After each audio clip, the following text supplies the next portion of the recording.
Bismillahirrahmanirrahim. Assalamualaikum warahmatullahi wabarakatuh. Alhamdulillahirabbil alamin wa bihi nasta'inu ala umurid dunya waddin.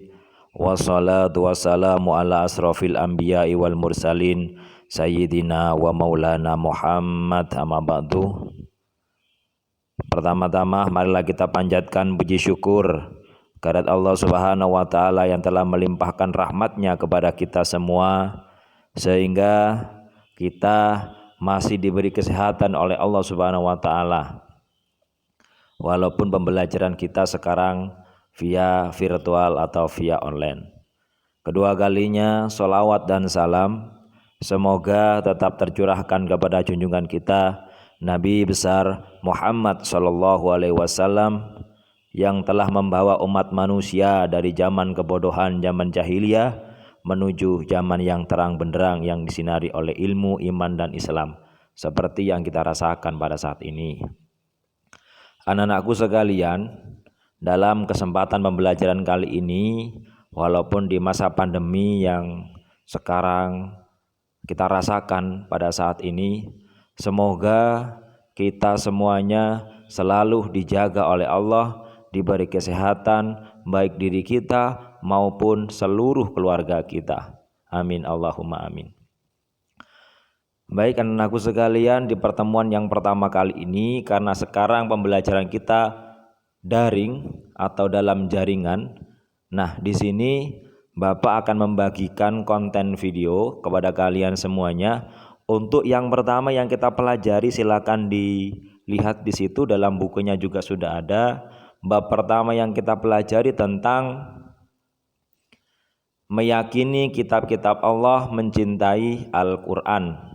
Nah, di sini sebelum kita membahas lebih lanjut, di sini ada sebuah hadis yang berbunyi, tuntunlah ilmu pengetahuan itu mulai dari buayan sampai ke liang lahat. Utlubul ilma minal mahdi ilal lahdi. Sampean disuruh mencari ilmu itu kalau bisa mulai dari dalam buayan, dibuai oleh orang tua, sampai sampean masuk kepada liang lahat atau masuk kepada kuburan. Dalam artian dari saking pentingnya mencari ilmu itu, diusahakan kalau sampean bisa mulai kecil dalam buayan bisa mencari ilmu, silahkan. Seperti itu, dari saking pentingnya. Nah, oleh karena itu saya mengharapkan kepada kalian semua yang ada di sekolah ini supaya bisa dengan giat dan tekun untuk mencari ilmu. Jangan sampai patah semangat, apalagi di masa yang seperti ini. Walaupun tidak bisa masuk sekolah, silahkan. Belajar itu bisa di mana saja. Belajar itu asik dan menyenangkan. Ya. Nah, di sini kita akan belajar tentang meyakini kitab-kitab Allah Subhanahu wa taala dan mencintai Al-Qur'an.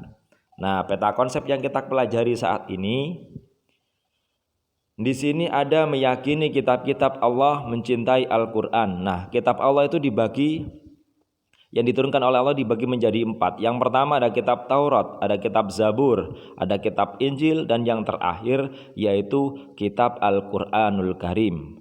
Nah, yang kita pelajari di antaranya nanti akan kita jelaskan tentang iman kepada kitab-kitab Allah itu seperti apa. Nah, di sini marilah kita renungkan apa jadinya apabila kita menaiki kendaraan di jalan namun tidak memiliki tujuan yang jelas. Kita hanya naik tapi tidak tahu kemana tujuannya. Tentu kita hanya akan menghambur-hamburkan bahan bakar dan mengganggu perjalanan pengguna jalan yang lain. Bahkan lama-kelamaan kita bisa tersesat. Nah, demikian juga dengan kehidupan manusia di dunia ini. Jika hidup ini tidak memiliki arah yang jelas dan benar, hanya akan menghabiskan usia tanpa memiliki manfaat dan kemudian tersesat. Jadi, hidup ini harus memiliki arah atau tujuan yang jelas dan benar. Lalu siapa yang mengetahui arah atau tujuan hidup yang benar itu? Tentu yang mengetahui secara pasti adalah Allah Subhanahu wa taala. Nah, Tuhan yang menciptakan manusia, Maha suci Allah Subhanahu wa taala yang tidak menghendaki manusia hidup dalam keadaan kesesatan. Oleh karena itu Allah memberikan arah yang jelas dengan cahaya petunjuknya. Allah Subhanahu wa taala memberikan petunjuk mengenai tata cara mendekatkan diri kepadanya, sehingga kelak di akhirat dapat bertemu dengannya dalam keadaan menjadi hamba yang dikasihnya. Allah Subhanahu wa taala menghendaki hidup kita ini saling membantu, saling membahagiakan, serta menanam berbagai amal kebaikan selama hidup di dunia. Sebaliknya, Allah Subhanahu wa taala tidak menghendaki manusia saling menyengsarakan dan menyakiti satu sama lain. Manusia yang dapat menjalani hidupnya dengan benar dan terarah akan merasakan kebahagiaan dalam kehidupannya. Sebaliknya, mereka yang menjalani hidup tanpa aturan dan seenaknya sendiri tentu akan lebih sering mengalami masalah, kesulitan, dan kegelisahan. Orang yang tidak pernah mengindahkan aturan juga bisa membuat orang lain di sekelilingnya merasa terganggu, bahkan gelisah. Jadi, petunjuk Allah Subhanahu wa taala yang tertuang dalam kitab-kitab yang diturunkannya merupakan panduan untuk kebahagiaan manusia di dunia sampai akhirat. Sekali lagi, kitab itu benar-benar berisi cara yang dapat membimbing kita untuk meraih kebahagiaan. Sungguh rugi manusia yang tidak pernah membaca, memahami, serta memegang teguh isi kitab suci itu. Sungguh rugi, dan sungguh merugi. Nah, silakan dibuka di situ, kalian lihat ya. Untuk yang pertama yaitu ada iman kepada kitab-kitab Allah. Iman kepada kitab-kitab Allah, iman kepada kitab Allah Subhanahu wa taala berarti percaya dan yakin sepenuh hati bahwa Allah Subhanahu wa taala telah menurunkan kitab-kitabnya kepada para rasulnya. Ajaran yang terdapat di dalam kitab tersebut disampaikan kepada umat manusia sebagai pedoman hidup agar dapat meraih kebahagiaan di dunia dan akhirat. Diturunkannya kitab-kitab Allah Subhanahu wa taala ini merupakan anugerah bagi manusia. Mengapa demikian? Manusia dikaruniai akal dan pikiran sehingga dapat mengkaji ilmu pengetahuan yang ada di dalamnya. Nah, kitab-kitab Allah Subhanahu wa taala tersebut juga dapat memberi jalan keluar terhadap setiap masalah dan kesulitan yang dihadapi oleh manusia. Dengan adanya kitab-kitab Allah Subhanahu wa taala ini, manusia dapat membedakan mana yang benar atau yang hak dan mana yang salah atau yang batil, mana yang bermanfaat dan mana yang mengandung mudarat atau keburukan. Seandainya kita tidak mempunyai pedoman yang datangnya dari Allah Subhanahu wa taala, tentu kita tidak akan pernah mengetahui keberadaan, keesaan, dan keagungan Allah Subhanahu wa taala.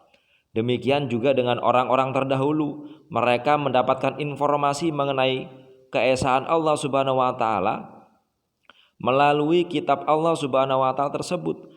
Tanpa dibimbing oleh kitab Allah Subhanahu wa taala, manusia juga akan melakukan penyembahan yang sesat dan tindakan-tindakan sesuka hati. Tanpa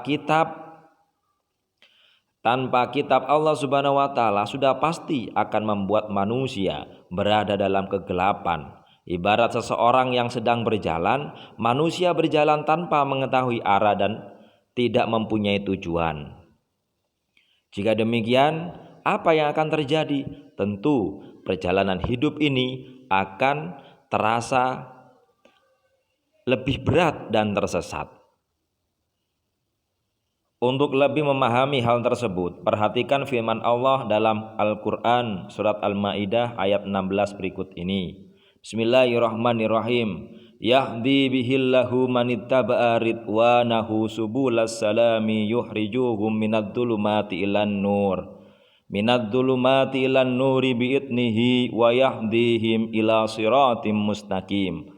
Artinya, dengan kitab itulah Allah memberi petunjuk kepada orang yang mengikuti keridhoannya ke jalan keselamatan, dan dengan kitab itu pula Allah mengeluarkan orang itu dari gelap gulita kepada cahaya dengan izinnya dan menunjukkan ke jalan yang lurus. Quran surat Al-Maidah ayat 16. Nah, setelah itu di sini kita bisa lihat bahwasanya di halaman 6 ini kita bisa melihat di situ ada sebuah gambar mengisyaratkan ada 4 kitab yang wajib kita imani. Yang pertama ada kitab Taurat, ada Zabur, ada Injil, dan kitab Al-Quranul Karim sebagai penutup dari semua kitab yang terdahulu. Ada 4 kitab yang diturunkan oleh Allah Subhanahu wa taala ke dunia ini. Allah Subhanahu wa taala juga memberikan nama-nama untuk kitab-kitabnya tersebut secara berurutan mulai dari yang pertama kali diturunkan hingga saat ini. Nah, keempat kitab yang wajib kita imani yakni adalah yang pertama ada kitab Taurat, yang kedua ada kitab Zabur, dan yang ketiga ada kitab Injil, dan yang keempat ada kitab Al-Quranul Karim sebagai pelengkap dari semua kitab. Yang pertama ada kitab Taurat diturunkan pada abad ke-12 sebelum Masehi. Kitab Taurat diwahyukan kepada Nabi Musa alaihissalam pada abad ke-12 sebelum Masehi. Nama Taurat berarti hukum atau syariat. Pada saat itu Nabi Musa alaihissalam diutus oleh Allah Subhanahu wa taala untuk berdakwah kepada bangsa Bani Israel. Oleh karena itu, tepat sekali kalau kita meyakini bahwa kitab Taurat diperuntukkan sebagai pedoman dan petunjuk bagi kaum Bani Israel saat itu. Adapun bahasa yang digunakan dalam kitab Taurat adalah bahasa Ibrani. Sebagai Muslim, kita sangat meyakini akan perbedaan kitab Taurat ini.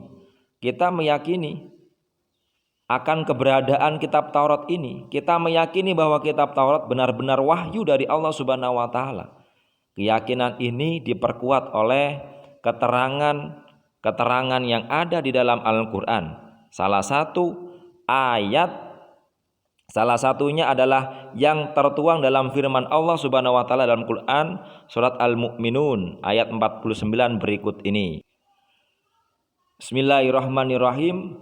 Walaqad ataina Musal kitaba la'allahum yahtadun. Artinya, dan sungguh telah kami anugerahi kepada Musa alaihissalam kitab Taurat agar mereka Bani Israel mendapat petunjuk. Nah, kitab Taurat yang diturunkan oleh Allah Subhanahu wa taala kepada Nabi Musa alaihissalam untuk bangsa Bani Israel, kaum Yahudi, agar mereka senantiasa berada dalam jalan kebenaran. Perhatikan kisah mengenai Nabi Musa alaihissalam mendapatkan wahyu dari Allah Subhanahu wa taala berikut ini. Nanti bisa dibaca ya di buku paketnya. Nah, ada pokok-pokok ajaran yang ada dalam kitab Taurat yang diturunkan di Bukit Sinai tersebut adalah sebagai berikut. Yang pertama, yaitu perintah untuk mengesahkan Allah Subhanahu wa taala. Yang kedua, larangan menyembah patung atau berhala. Yang ketiga, larangan menyebut nama Allah Subhanahu wa taala dengan sia-sia. Nomor 4, perintah menyucikan hari Sabtu. Nomor 5, perintah menghormati kedua orang tua. Nomor 6, larangan membunuh sesama manusia. Nomor 7, larangan berbuat zina. Nomor 8, larangan mencuri. Nomor 9, larangan menjadi saksi palsu. Dan nomor 10, larangan mengambil hak orang lain. Ada 10 pokok yang ada dalam kitab Taurat tersebut. Bisa dipahami ya. Nanti untuk keterangan lebih jelasnya akan kita ulas ketika nanti kita sudah masuk dalam pembelajaran sekolah. Di sini nanti yang kurang paham bisa tanya langsung kepada Pak Guru. Baik, kita lanjut kepada berikutnya. B. Kitab Zabur diturunkan pada abad ke-10 sebelum Masehi. Kitab Zabur diturunkan oleh Allah Subhanahu wa taala kepada Nabi Daud alaihissalam untuk bangsa Bani Israel atau umat Yahudi. Kitab ini diturunkan pada abad 10 sebelum Masehi di daerah Yerusalem. Adapun kitab ini ditulis dengan bahasa Kipti. Firman Allah Subhanahu wa taala, Bismillahirrahmanirrahim. Wa rabbuka a'lamu bima fis samawati wal ard wa laqad faddalna ba'dan nabiyyina 'ala ba'di wa ataina Dawuda zabura.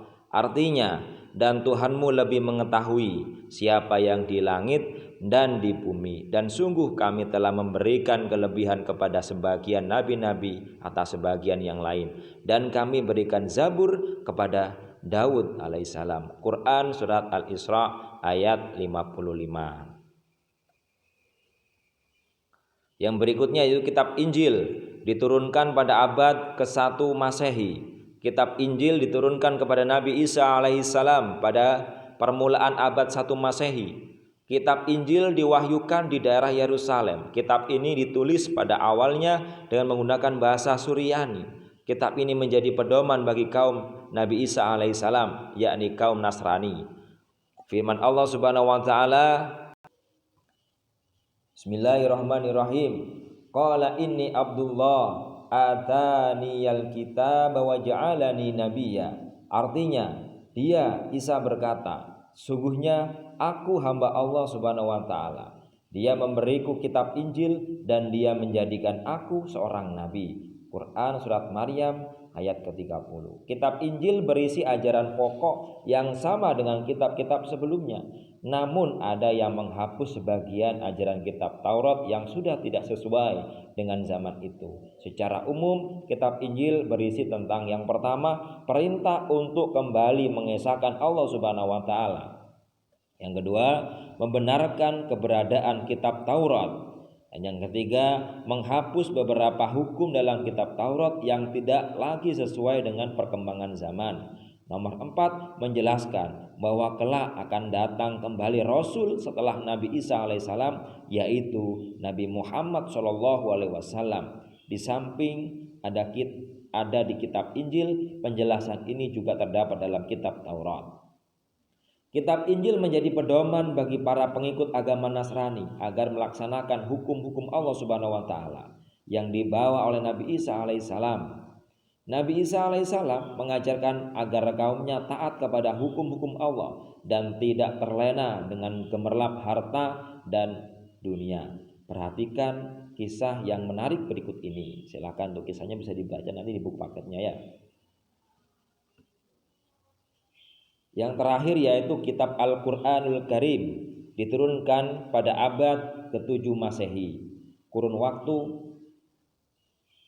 tahun 611 sampai 632 Masehi. Kitab Al-Quran merupakan kitab yang diturunkan oleh Allah Subhanahu wa taala kepada nabi dan rasul yang terakhir, yaitu Nabi Muhammad sallallahu alaihi wasallam.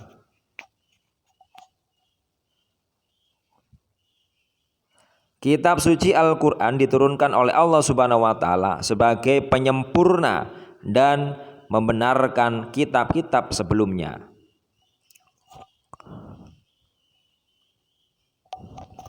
Firman Allah Subhanahu wa taala dalam Quran surat Al-Imran ayat 3, Bismillahirrahmanirrahim. Nazzala 'alaikal kitaba bil haqqi musaddiqan lima baina yadayhi wa anzalat taurata wal injil.